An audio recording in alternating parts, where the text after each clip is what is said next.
is Layla. Layla is an exchange student from Egypt. She is quite rough but friendly to strangers. This is Yuki. Yuki is an exchange student from Japan. She's clueless about other cultures but can speak English well. This is Hanami. Hanami is also an exchange student from Japan. Hanami isn't well versed in English and quite indirect in communication. This is Sarah. Sarah is an American and the one who proposes to have a potluck.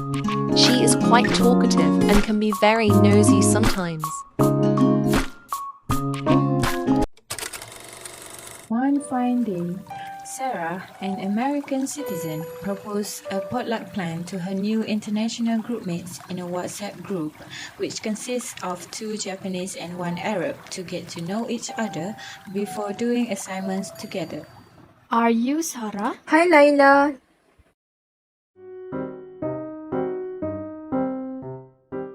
I am sorry, Laila, but I am uncomfortable with strangers' physical touch. Maybe when we are closer, we can do that. Oh, sorry to startle you, Sarah. I will keep that in mind. In this scene, Sarah seems to be a bit uncomfortable, so she used a direct conflict style to confront the issue, as Sarah comes from a low-context culture that preferred a direct and explicit communication style. She values clarity and transparency in resolving issues. Where is Hanami and Yuki? Japanese people are usually very punctual. For Japanese, meetings and appointments. Oh, speaking of the devil. Devil? Where?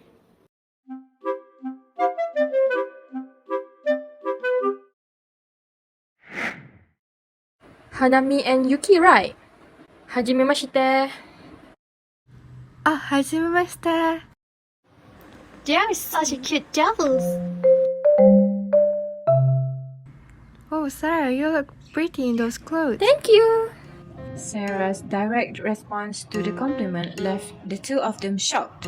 However, they quickly recovered. I am expecting a shared meal, which is potluck, not potted plants.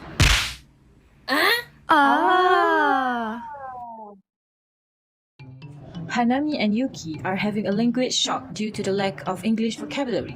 They assumed a potluck as a potted plant, not a shared meal.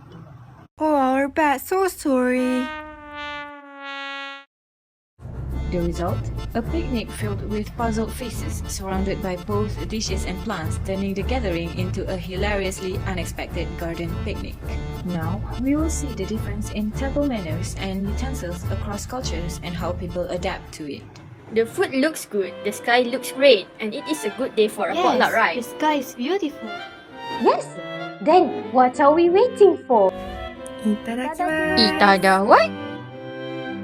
Itadakimasu, which means I politely receive this food. It is a sign of our culture to say it's sign as politeness. Oh, I see. Then itadakimasu. As you can see, Sarah used convergence as she changed the way she spoke to reduce the social distance between them. Bismillah. What does that mean, Laila? It means in the name of Allah. We always say it before we do something. What an interesting culture that you all have. This scene shows stress and adaptation growth dynamic.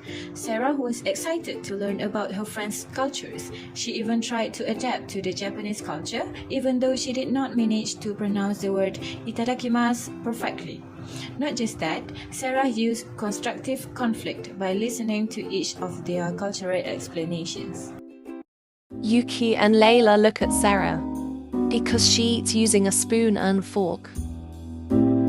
They quickly try to imitate her, using spoon and fork to blend in with the host culture.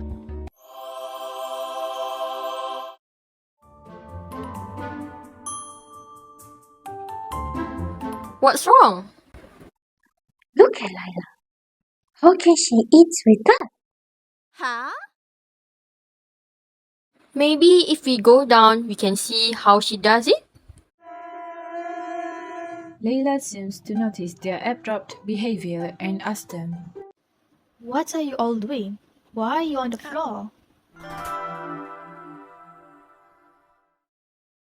Nothing. We are just curious. Hehe.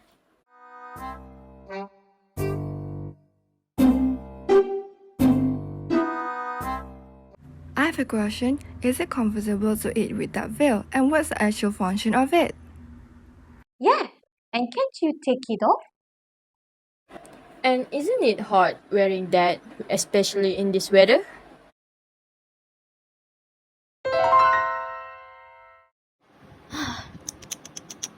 It is part of my culture and has its religious purposes. I feel uncomfortable without it. Layla then tells the story of her culture. She wears it because it is the Arab traditional clothing and she feels comfortable wearing it and has no intention of taking it off because she wants to remember who she is and to avoid the evil eyes. For her, the weather in the US is colder than in Egypt and she does not feel hot at all. From here, we can see that Yuki, Hanami, and Sarah are using the accommodation style. They are trying to maintain the harmony between them, but failed because they make Layla feel uncomfortable with their intense stare. However, Layla is aware of their lack of understanding about other cultures and shares her story. This helps in resolving intercultural conflicts.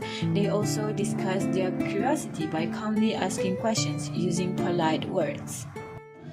After finishing their potluck, they decided to go home, but before they parted ways, they planned to meet each other again and have a deeper talk about culture.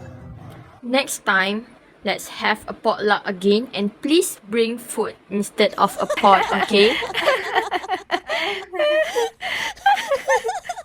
And I will hold your urge to hug you guys.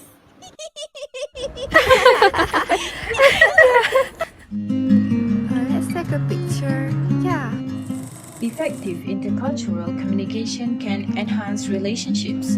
Building effective communication across cultures helps to establish and maintain positive relationships between people from many backgrounds.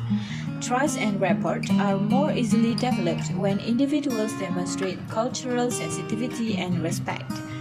In this case, the international students parted away happily without any conflict and developed a friendship.